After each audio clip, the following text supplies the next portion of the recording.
All right. Hello. Today I come to speak as an individual and not a representation of any of the organizations that I am associated with. I come to talk as Nicole Ayala Kungachi. I am a member very involved in our community. I am a youth. I am a student. I am also a child born to immigrant parents. My parents are from the country of Peru, and it is a beautiful country and rich in history, rich in culture, but also in corruption and violence, and that is the reason we are here in the United States of America, a country that prides itself on being free, a country that prides itself on being for everyone, and that is why I am here, just to remind you all of the people that you are serving. You are serving Oregonians, you are serving people who live in Hillsboro, and that includes Hispanic people, that includes Asian people, that includes African Americans, that includes every single person that is here in the room and those beyond that are not able to be here in person. And I want to thank you for all that you've done thus far to maintain our city aligned with the purposes of being a diverse city, of being a city that is to protect its citizens, to protect those that are maybe undocumented, and to protect the safety and the well-being of everyone who calls Hillsboro a home. So thank you for that. Thank you for maintaining our city to be a sanctuary city. I do urge you to continue to progress and to continue working towards what we can do more. There is no limits, and yes, there are legal limits. However, we can continue to always push those because it is obvious that there are other groups of people who are pushing against us. And I didn't really come with a plan, but just with the idea that I want to represent my people, I want to represent my voice. And como hispana, como hija de inmigrantes, siento mucho miedo y orgullo al mismo tiempo. Miedo por lo que está ahorita nuestra comunidad enfrentando. La pena que me da ver que familias ahorita están sufriendo con miedo de ir a comprar, de ir a lavar la ropa y de mi propia familia. Pero también vino con orgullo de ver que mi comunidad es tan unida, que ver que nuestros representantes aquí de la ciudad están tan unidos para ayudarnos a nosotros, para unirnos a nosotros. Y a eso les doy muchas, muchas gracias. Pero por favor, continúen con valentía, continúen con unidad de sus voces de ustedes y de nuestras voces de la comunidad. Muchas gracias por oírnos y muchas gracias por estar aquí hoy día. Thank you.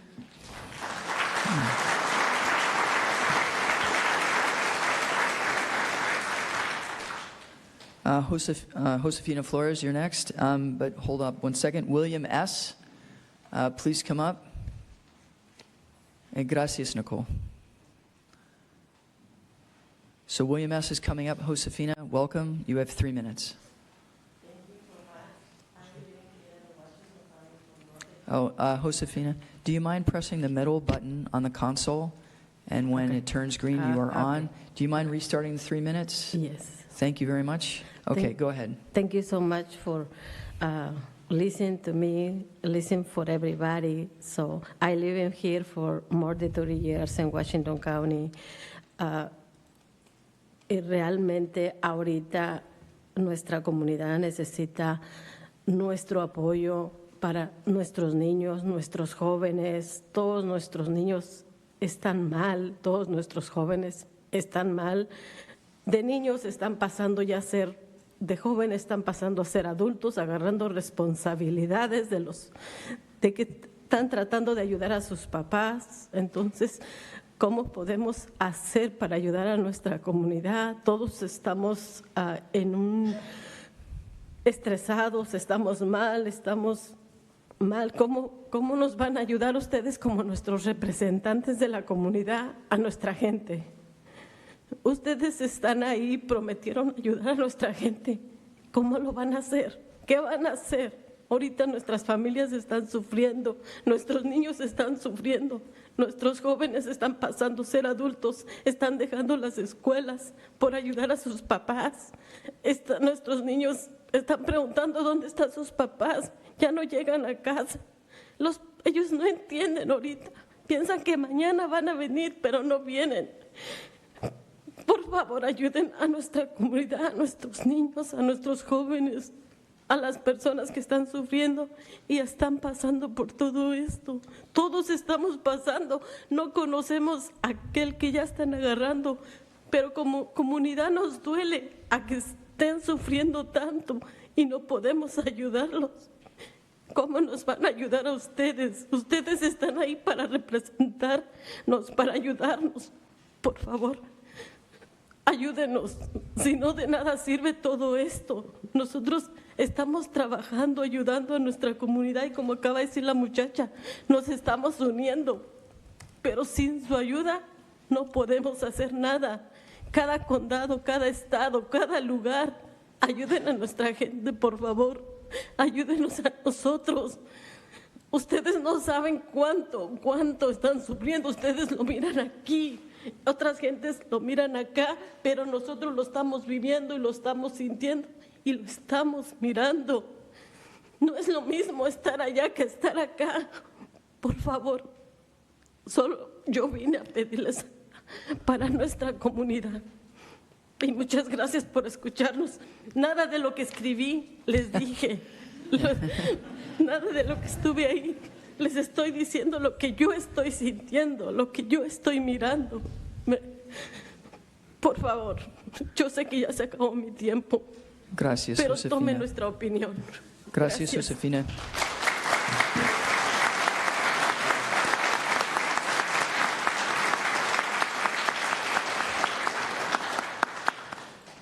William, you're next, but please hold on for a moment. The next person after William is Phil Pelkin. Phil Pelkin is next. Come on up. And after Phil Pelkin is Michael Peterson. Michael, you're on deck. William, the mic is already on, and you have 3 minutes. Oh, cool. Okay, hey, everyone. My name is William. I live on 2nd and Jackson, pretty close by. I'm a school bus driver for Hillsboro School District and a member of the Hillsboro Classified Union.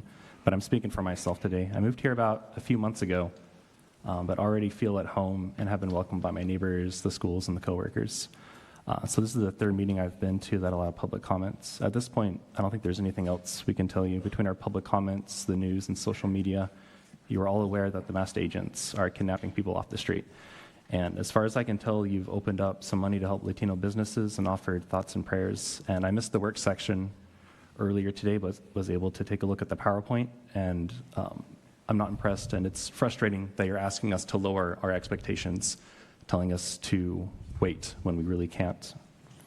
A little bit of background on ICE. ICE was formed in 2003 and expanded under Republican and Democratic presidents. And we can absolutely and should hate this current administration, but we can't let Obama, Biden, or the Democrats off the hook. ICE has been operating for over 20 years, and last year, 2024, ICE has deported over 200,000 people. And it's used by our government to keep people afraid. And when they're afraid, they accept lower wages, longer working hours, and are too scared to criticize the government. We have to understand that our government isn't here to protect us. The ICE agents are doing what they do because they know they're not going to be stopped by you guys. If we replaced every city councilor today, the results would be the same, which means I need to talk to the people who have the power to stop ICE, which is everyone out here, everyone watching, because they've stopped ICE detentions. You haven't stopped ICE detentions. And if ICE came through those doors right now, I don't trust you to stop them. I would rely on everyone out here with the signs, making noise, with the whistles. They would know what phone numbers to call. They know friends. They know how to get food to each other's houses. They're doing the work. And when I was driving my school bus, we passed a cop car. And then all the kids said, "Migra, migra," and then went quiet. And that, the silence broke my heart. And I can't thank you. I can't look at you and thank you because you haven't done enough. You haven't started doing anything. And I don't know what else there's to say. There's a line in Hillsboro. On one side is the city council, the police, their lawyers, and ICE. And on the other side are the people. And I'm standing on the side of the people. The teachers, the construction workers, the previous speakers. I'm standing with them. And so that's the question we have to ask. Which side are we on?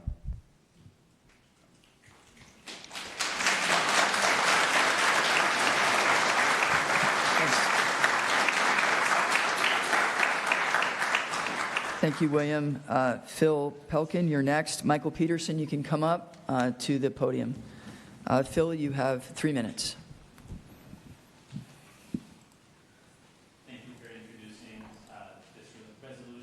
Please press the button so we can hear you. Thank you. Thank There you you for go. introducing this resolution. My name is Phil Pelkey. I've lived here, also just moved here in May. Other speakers at this meeting have described people being disappeared off the street. I can say from my own experience, just taking a walk around the park within a block of where I lived, I've seen that myself. This emergency is here. So thank you for doing what we can right now. The emergency is here, and so thank you for acknowledging that. I expect many others in this room have seen that as well. The status quo is hurting our community. This resolution at least helps mitigate that damage. So thank you. Thank you, Phil. Michael, you're next. Next person up is Adrian Smith. Adrian Smith, you can come up to the podium, to the desk here. And then after Adrian Smith is Laney. Laney, you're on deck. Okay, Michael, you have 3 minutes. Thank you, Mayor Beach and the City Council. I come here today as a concerned citizen. I see a government that has gotten out of control. They're not respecting the rights that we have as Americans, whether we are citizens or not.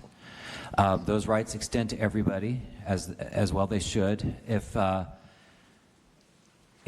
they are able to violate the rights of our Fourth Amendment, they're able to violate it for everybody. If from the least of us to the greatest of us, it doesn't matter. If they can violate it for one, they can violate it for it all. I've seen them operate, ICE, personally, in several instances. They operate with extreme violence, in large numbers, with assault rifles. Every single abduction that I've seen, they've been able to do it in under 2 minutes. And at that point in time, there's just those of us who are observing it, we're just left to pick up the pieces. And one of the things that I would ask is that we start thinking creatively about how do we connect those families to their loved one and legal counsel, so that way they can have a fighting chance. Because today, there's just a car left in the middle of the road, and sometimes there's not a name attached to it. Sometimes it's locked, and we can't get in and see what the registration is, and at least try that. And we're dealing with a population who's very fearful of the police right now, and we can't differentiate between police number 1 and police number 2. And so, I ask that we look at ways to work with community-based organizations to help them quickly reconnect and notify families that ICE has taken their loved ones, so it's not just somebody who's just been disappeared. Secondly, in this time of fear, we need to be very careful about our words and our communication. And as you've become aware, a memo that was sent out under one context was read in our current context, where we are now seeing how violent and how out of control this agency is. And so I fear that all the work that our police department has done after the Black Lives Matter movement in terms of reaching out to community members and working on ways to better integrate themselves with the community, I fear that all that work has been lost. And so I ask that we redouble those efforts now in today's environment. Thank you. Thank you, Michael.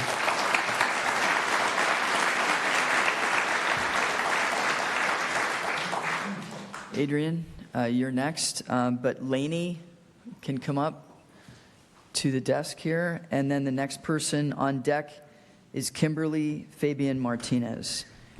Adrian, welcome. You have 3 minutes. My name is Adrian Smith. I am a school counselor at an elementary school in the Hillsboro School District.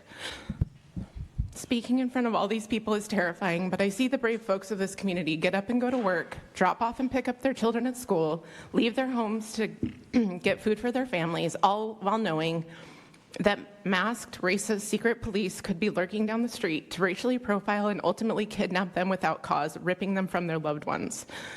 Daily, I see the fear in our children's faces, the fear in their families' faces. all while knowing that I can't tell them everything will be okay. We as educators are transporting our students to and from schools in various ways, as taking the risk of being at their children's school has gotten multiple Hillsboro parents snatched right from their cars while their children watched. We as educators are creating safe spaces for folks to get groceries and doing grocery shopping for families as ICE is hiding in grocery store parking lots. We are, as educators, are lining streets at arrival and dismissal, surveilling alleyways and dead-end streets as this is where ICE lies in wait. We as educators are helping families to write plans for their children's care if they are kidnapped while their babies are at school. What are you, as our community leaders, doing? Currently, we are a sanctuary city in name only. This title did not protect our community members, and it does not erase the last 6 weeks of nonstop terror that our community members have and are experiencing at the behest of a racist administration where a Gestapo is taking orders from a 34-time convicted felon. Continuing to allow these domestic terrorists free reign in our community must stop, and I implore you to get creative in implementing measures to protect the immigrants in our community. Unprecedented times call for innovative thinking, not complicity. You have the power to make it harder for these goons to kidnap our community members by requiring them to identify themselves, prohibiting them from having their faces covered, and by ensuring that our local police department is not working with them. Sending memos to Hillsboro city employees restricting them from using their position to warn community members or deterring them from filming these kidnappings for 6 weeks was a mistake. These Gestapo members need to be on record, as there will be a day of reckoning. Hillsboro can create policies to ensure that we are on the right side of history. Without meaningful action, this leadership body is nothing but a bystander to these atrocities against humanity happening in our diverse community. All will be held accountable for their actions in time. Do not commingle passively with this Gestapo organization. Your complicity is dangerous.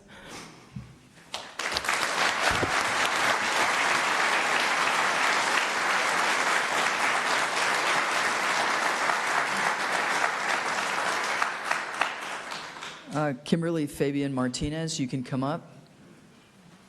And Lainey, is that you? Yes. Great. Just hold on one second. On deck, we have Melina Meglothin. Melina Meglothin, you're on deck. Lainey, please go ahead. You have 3 minutes. Hi, I'm Lainey, and I'm a resident of Hillsboro for the last 25 years, and I'm an immigrant. But I have one special power that most of the immigrants around here don't have. I'm white, so I don't fear ICE. I'm out on those streets patrolling my kids' schools. I've watched 6 abductions. I've watched the Hillsboro PD stand by and do nothing as a woman was screaming from her car, "I'm a citizen. I was born in Portland." And he, you know what he did? He went like this. He shrugged his shoulders. He could have stopped that, because that ICE car, you guys wanted solutions? That ICE car had only one plate. It had no registration tags. And I personally photographed that vehicle more than once on the license plate on different vehicles. He could have stopped that right then and there. That vehicle was breaking state law. Oregon has laws. Hillsboro has laws. City Council has control over Hillsboro PD on how and when they should be enforcing that stuff. What are you guys doing?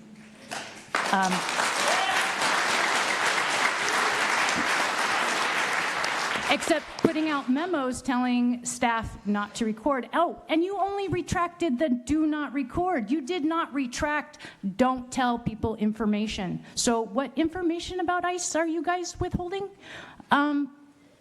What are you guys doing? That's what I would like to know.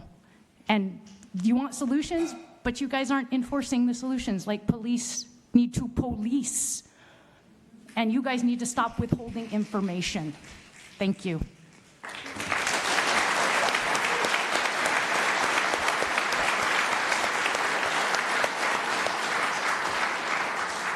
Thank you, Lainey. Kimberly, you're next. Melina McLaughlin, thanks for coming up. And Anastasia Hernandez-Vasquez, you're on deck. Kimberly, you have 3 minutes. Go right ahead. Okay. My name is Kimberly, and as a family, as my parents as immigrants, it's very hard to go out, because if we can't go out because it's very dangerous to go. We can't even go get our groceries or go shopping. It's very hard for us to go out. And it's very hard for my mom to take me to school because she is nervous that ICE is going to pull us over because ICE has been on at our school and on the street at the school I go to. It's just very dangerous, and I don't like how it's so unsafe outside, and I want to go outside, but I can't. I want to go hang out with my friends, but I can't because I don't have a ride there because my parents are too scared. I'm very nervous that my parents are taken away, but at least I still have them. I don't want my parents to be taken away because I am still a child. I still want to have a family with them, and it's very scary because every day my parents have been coming home, been so scared and crying, and I haven't been crying as much, but lately I have because this morning, like at 1:40, one of my family members had been deported. They have been detained, and we don't know where they're at right now, but they have been detained. And like a few weeks before, another family member has been detained because of ICE, because they were working, but one of them literally said that they were a U.S. citizen, but they still take them. Either way, they're a U.S. citizen, they still take them. They don't care. They racially profile you. That I can get deported because my hair, my skin color, and if I speak Spanish, because I am a Latina, and they don't care if you're a U.S. citizen. I can still be taken away because I was born here in Oregon, but they don't care. They still take you, and it's very just dangerous. And every time I want to go out, I have to go to school, my parents always have to check the ICE app because it's very dangerous to go out. Thank you for your time.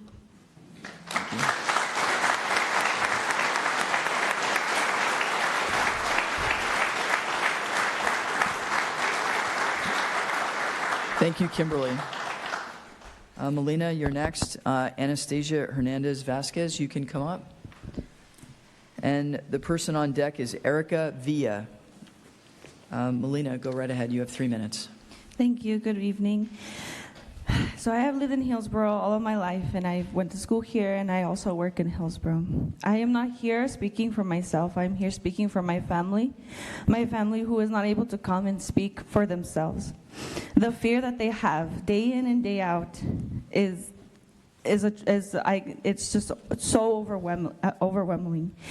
I had a family member tell me this weekend that they are done, that they want to leave. They don't want to be here anymore, that the stress is too much, and they're crying to me, that they don't want to be here.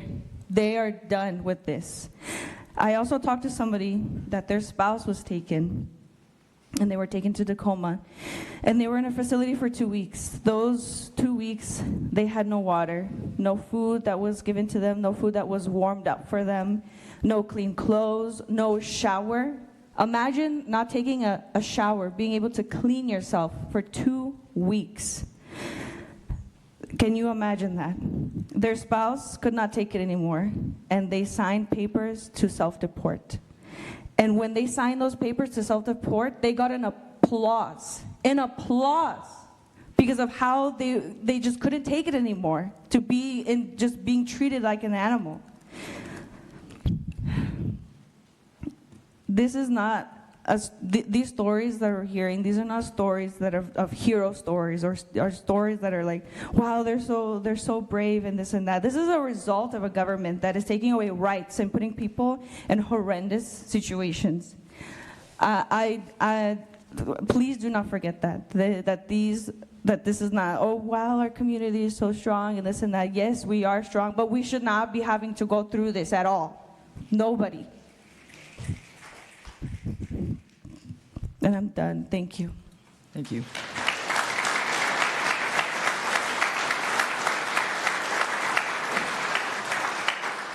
Erica Villa, you can come up to the desk on the left-hand side of the room.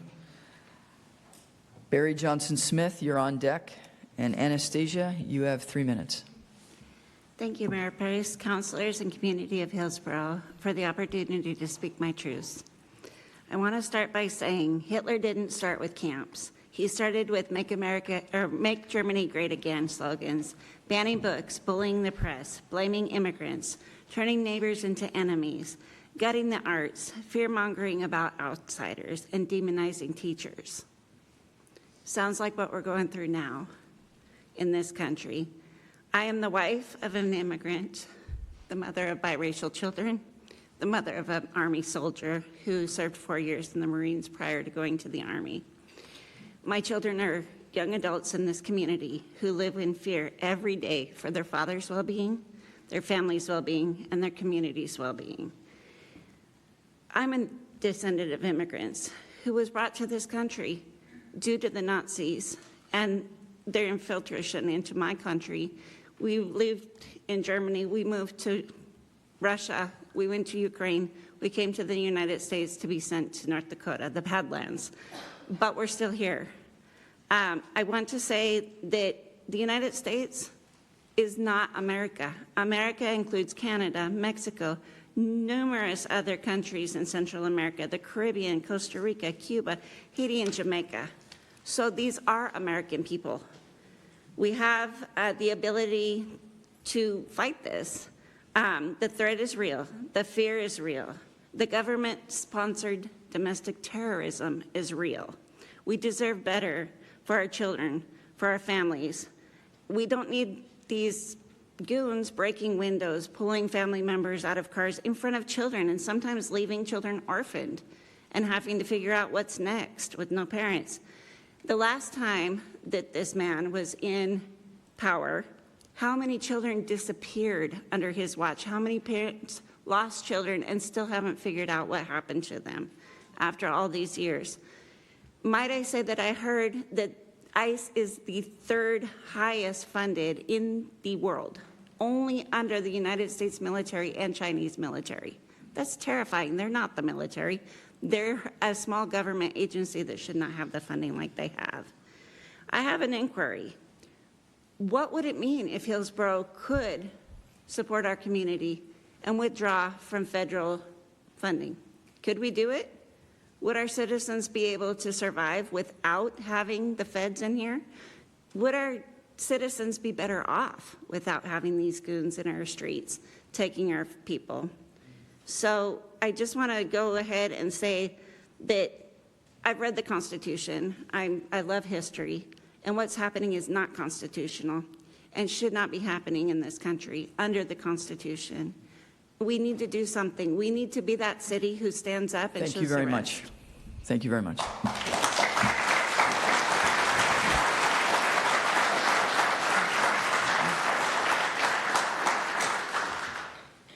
Thank you for coming up, Barry. Erica, you are next, but hold up. Sean Thomas, you are on deck. Sean Thomas. Okay, Erica, you have 3 minutes. Hello, I am Erica. I was born in Salem, Oregon. Today I came from Salem, and I wanted to do my testimony. I was one of the incident or victims that happened last week on Tuesday around 9 in the morning, where I was following what I believe was an ICE agent car. And my thoughts now are that they were bounty hunters. They never showed their badge or identifications. I was following for about 10 minutes. And I was asking them if they could roll down their window, if they could show an ID or badge, if they could identify themselves. I just wanted to know why they were in town, why are they there arresting people that are not criminals, people that have no records. I know that coming from another country is only a civil offense. It's not a criminal crime. So my day on Tuesday happened that a lot of people were saying, hey, do the Migra watch. There's a lot of ICE things happening, So I started following them. I guess for some people it's called a persecution. For me, I was doing the right thing for my people, for my community. And when we stopped at a red light, I basically pulled down the window and I asked them, if you are one of them, could you identify yourself? Could you show me your, your cover face, your arm, your rifle? And eventually the guy did come out. We were at a stoplight. He comes out, he brings out his rifle, his AR-15, and he does not identify himself. At this time, my car was already in park. It had the emergency lights on, and I left the keys inside just in case I had to, fly the scene or anything. Their response at the statement was that my car was on drive the whole time, that the reason why they put the rifle or pointed the rifle at me was for self-defense because they felt intimidated. And I am a 5'3" girl weighing 150. There was 2 guys. How did I intimidate 2 guys? that I was only recording and asking them questions. So at this point, I don't know who they are, what they want, and I checked their plates. Their plates don't have any record. They have no DMV record. So my question is to Oregon is, why are they letting bounty hunters, for me, that's what they are, why are they letting them stay here in town doing all this criminal activity for me? Because for me, a federal agent shouldn't have a rifle, and they shouldn't be pointing a rifle at me. And I feel that we as people have to advocate and talk to our people. Quería decirles que mi nombre es Erika Villa, estoy aquí para la comunidad, estoy aquí para todos ustedes, para que entiendan y sepan que todos podemos grabar, todos tenemos una voz, todos tenemos el derecho de seguir a estas personas encubiertas, que no son a veces agentes de inmigración, y quiero que sepan que estamos para ustedes. Como una muchacha nacida aquí, todos tenemos voz, y no quiero que se intimiden, que estamos todos juntos y que el pueblo junto jamás será vencido. Y hoy venimos a ser la portavoz de toda la comunidad. Estamos aquí por ustedes y vamos a seguir luchando por ustedes. Thank you.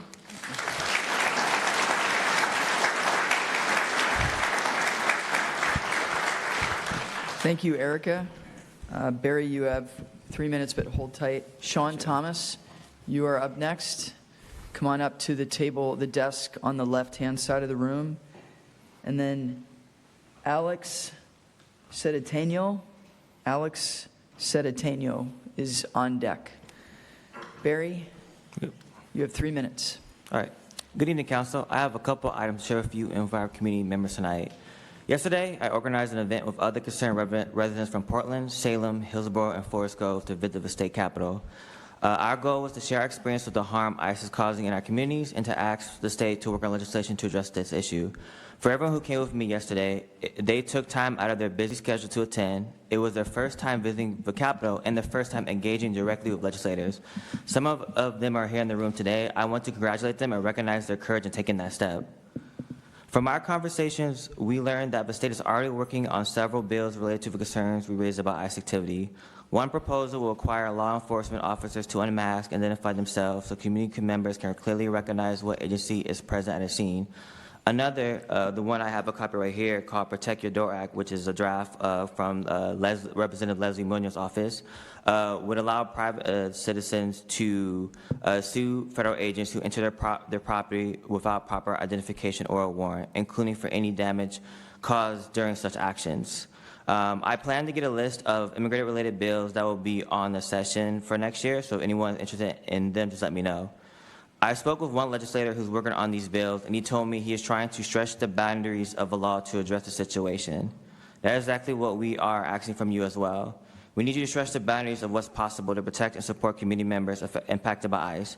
Historically, we have seen how loopholes and policy creativity have been used to circumvent civil rights laws and enable people to be oppressed and exploited, so why can't we apply the same level of creativity to protect our people and our rights?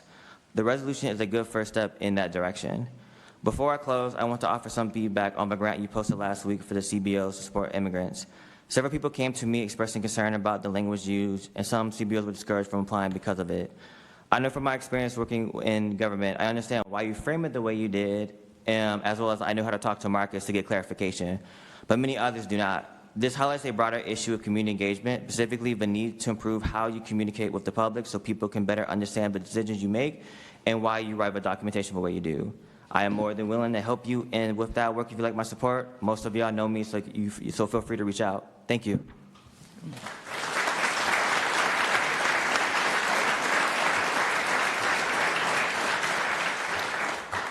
Sean Thomas, you're next. Please hold tight. And then Alex Sedeteno.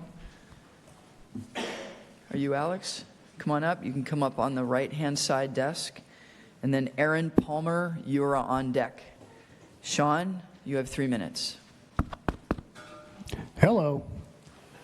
Council members, thank you for the time to share my thoughts, commentary, and perspective with our wider community. Regarding the calls for action outlined in the recent emergency declaration, thank you for adopting, by the way, I do want to believe that something positive will manifest from it. Hearing the options presented intend to follow all applicable laws strongly contrasts with these external forces operating here that do not follow the law themselves.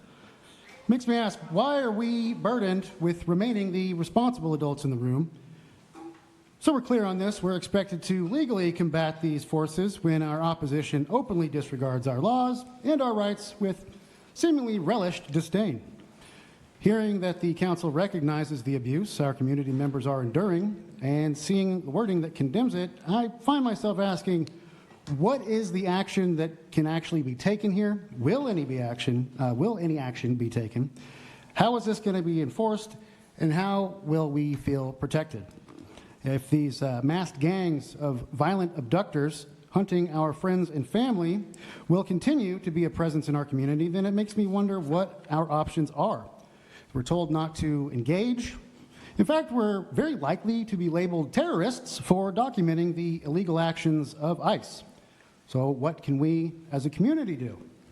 Can we call the police? Well, we're actually told that the police forces will not respond to those calls. So now what? Make a decision to attend a council meeting for the first time in my life and voice my opinion. And now, the abductions continue, and the fear persists. We need to see strength and courage from our leaders. We need to see significant advancements of proactive policies that defend and protect our citizens when we're feeling powerless as individuals. And a final thought, and echoing a suggestion that some have shared here, since these guys are out here in our neighborhoods acting in an illegal capacity in coordinated efforts to terrorize and kidnap our neighbors, our police should probably act accordingly and enforce all applicable laws and treat them as the criminal gangs they are and start actively arresting them to immediately get them off of our streets. It's not a perfect fix, but it is better than doing nothing. Thank you to everyone here for your time.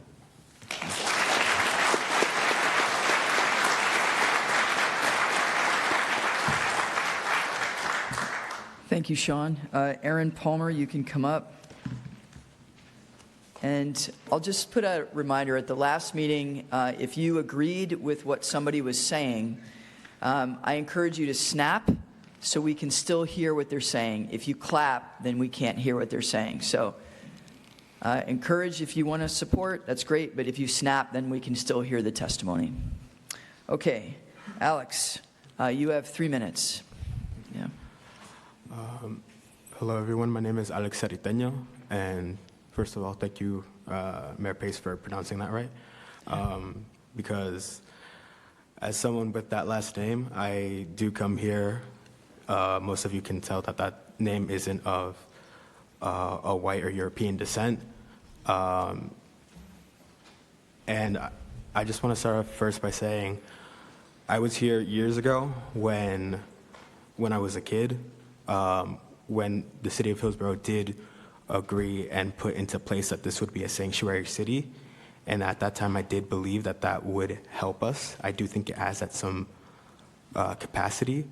But as I'm seeing today in our community, I don't believe that that's being acknowledged. I don't think that's being upheld. Because the truth is that our community, members of our community, people we see every day are being taken, their rights are being violated. So I think what I was in the work session, I believe what you all mentioned are great first steps, but I believe that's what they are, first steps, and that more needs to be done. I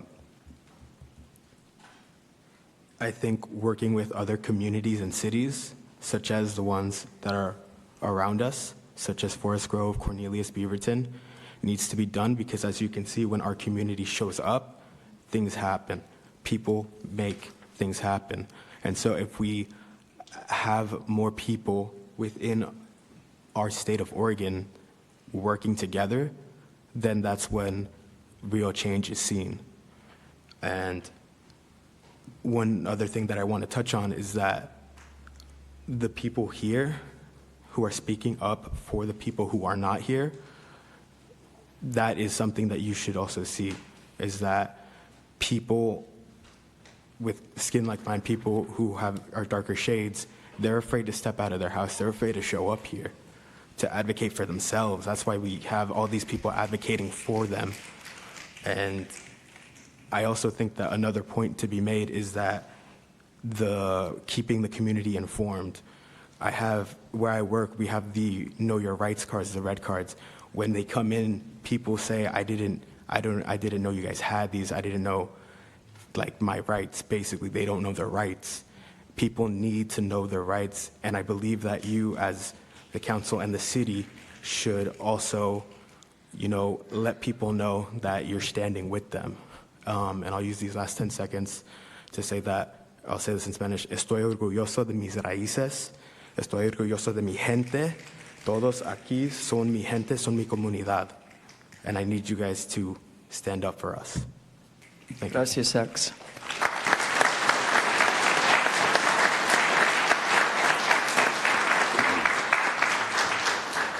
Aaron, you're up next. Hold tight. Simone Campbell, if you could come up to the desk on the right-hand side of the room.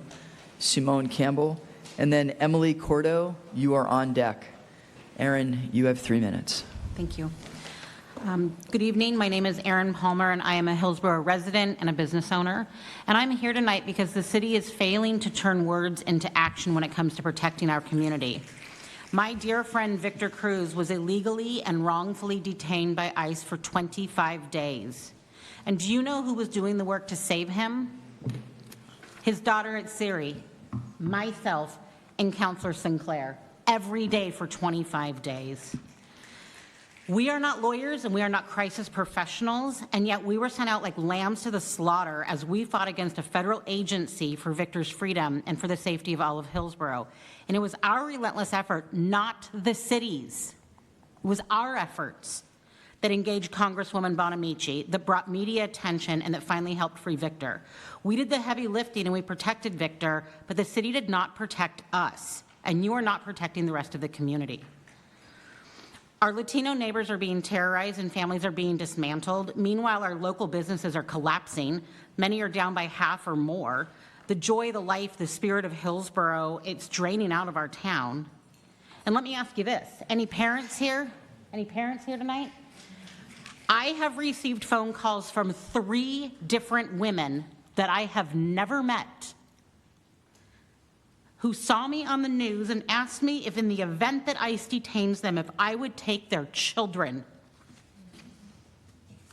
How dare we be in this situation? Think about that, really think about that. Mothers in this city are so terrified of being separated from their children that they are looking for backup plans with strangers because their friends and family look like them and therefore they don't feel safe there either. Here's another devastating part. All of these mothers have legal status. One is a naturalized citizen, another has protected status, but we know that is not enough to guarantee their safety. It didn't protect Victor. And when we think about when else in history mothers have sent their children to live with the strangers to keep them safe, you know when that was? It was in Nazi Germany with the Kindertransport in the 1930s.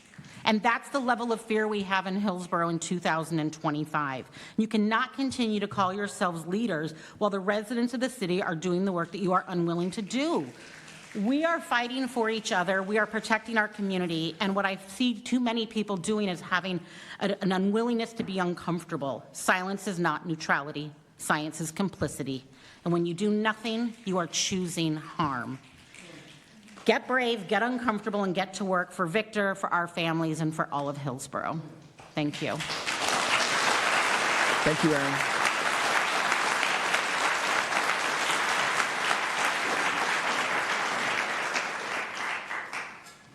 Simone, you are next. Emily Cordo, is that you? All right, thank you. And then Jody Artaga, you are on deck. Jody Artaga.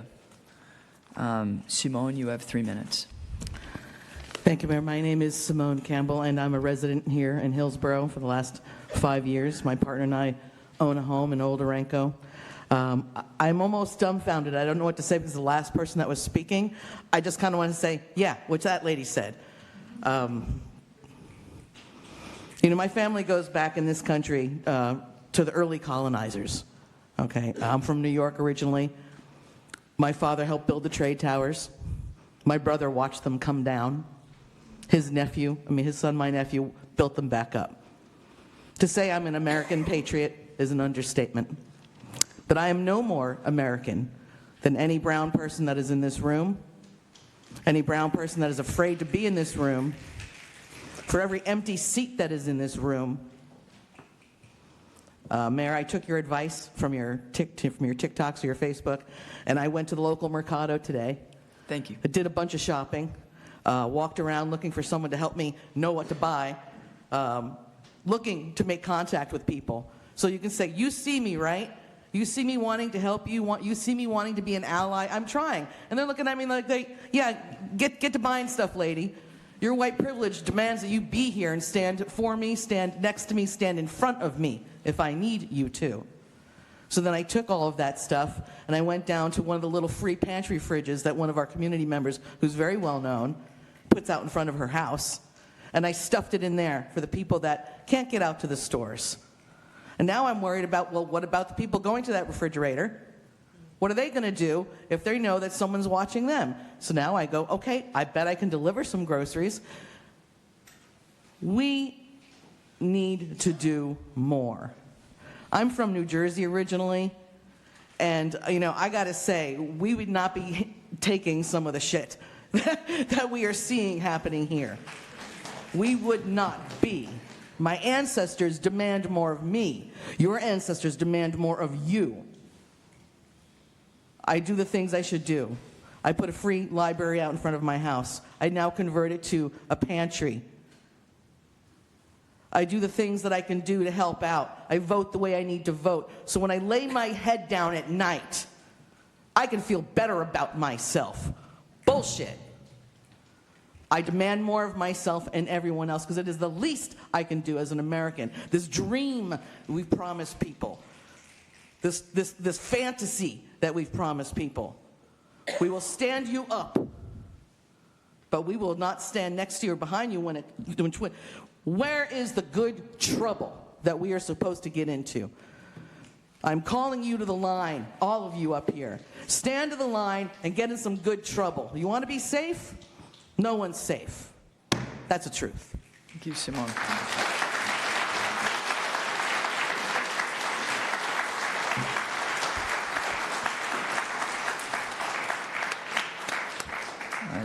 Jody Ortega. Jody, are you coming up? Great. Okay. And then Val Bokma, you are on deck. And Emily, you have 3 minutes. Thank you. My name is Emily Cordo, and I work and live in Hillsboro. And I come from a family that includes immigrants. My family came from Italy, and I happen to look like the Italian side of my family. And one of the consequences of that is that my entire life I've been mistaken for being Latina. And that has just as often been Latina and Latino folks who've been mistaking me, so I take it as a compliment. But it is now something that causes me a great deal of fear. I'm afraid to be in my own community because I could be mistaken for being Latino and therefore a target by a bunch of state-sponsored terrorist thugs who don't really care who I actually am or who any of these people that they're attacking actually are.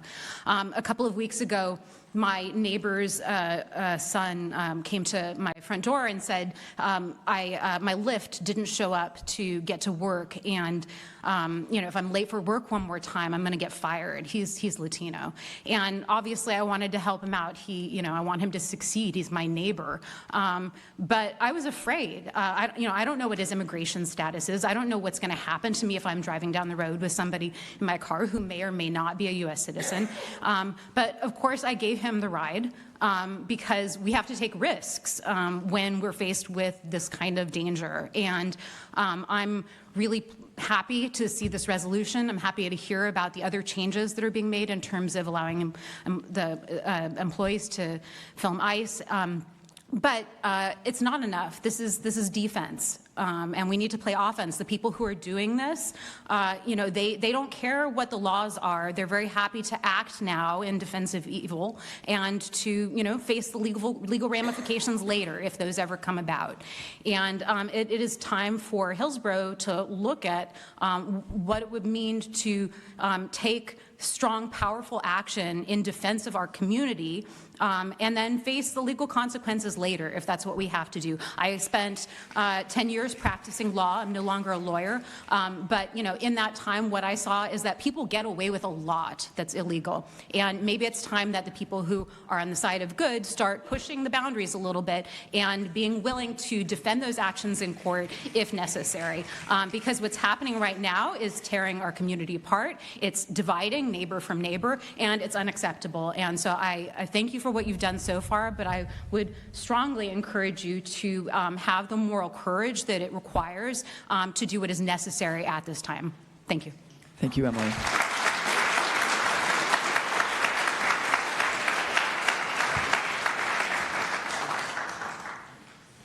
Val Bachma, you can come up to the desk on the left-hand side. And Jody, you have, Selene McCady is on deck, and Jody, you have 3 minutes. Hi, good evening. My name is Jody Arteaga, and I have had the pleasure of getting to be involved with our immigrant and refugee community for the past several years. And I am married to an immigrant, and I have children that I share with him. And I said to him the other day, I never thought that I would wake up every morning afraid for my family because of our government. I just wanted to remind the law enforcement in Hillsboro, in Washington County, and in Oregon of the law, U.S. Code 18, Section 242, that says this law prohibits any person, including federal, state, and local law enforcement officers, from willfully depriving a person of their constitutional or legal rights while acting under the color of the law. This covers a range of misconduct such as excessive force, intentional false arrests, or sexual assault, and can be applied even if the officer acts beyond their lawful authority. Beyond that, I have another thing I wanted to read. It is the legal duty for local law enforcement to intervene when federal officers use excessive force. This is because of all law enforcement officers have an affirmative duty to intervene and stop misconduct, including constitutional violations like excessive force, especially when they have a realistic opportunity to do so without creating a greater risk.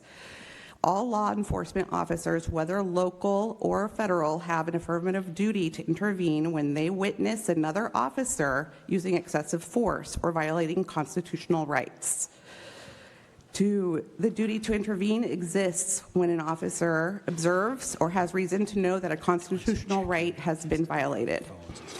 Local officers are expected to protect individuals from harm, and this duty extends to protecting them from the misconduct of other officers, including federal agents. I think it's sad that we have to remind the police and the law enforcement in this state what their job is, but we're all standing together as a community trying to take care of each other, and we just need you all to do your jobs. Thank you. Thank you, Jody.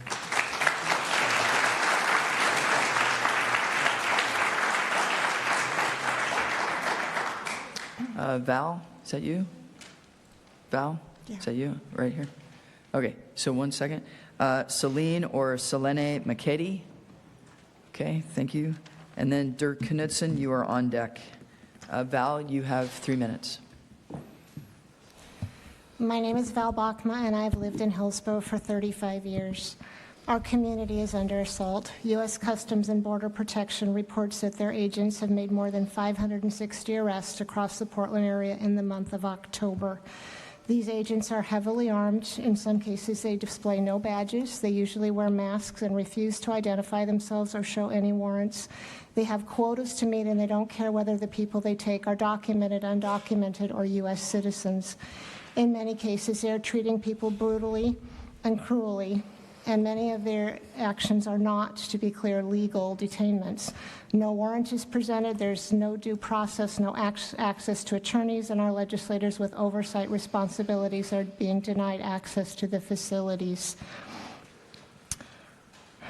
Residents are trying in every way we can to keep our friends, neighbors, family members from being dragged away, and we are being told that our city leaders and our police cannot, will not keep us safe, will not warn, will not interfere, will not document, because federal officers have deemed these activities to be illegal. As you know, laws change. Temporary protected status has been stripped from hundreds of thousands of immigrants, changing their status to illegal based on the government's whim. Attempts have been made to end birthright citizenship. The Supreme Court has lifted the ban on racial profiling, placing a target on every Latino in our community. People who dissent are being labeled as terrorists. But remember, there was also a time in this country when it was illegal to teach black people to read and write. There was a time when it was illegal to help a slave escape from the person whom the law deemed as recognized as their owner. In 1943, Anne Frank wrote in her diary, "Terrible things are happening outside. At any time of night and day, poor, helpless people are being dragged out of their homes. Families are torn apart. Men, women, and children are separated. Children come home from school to find their parents have disappeared.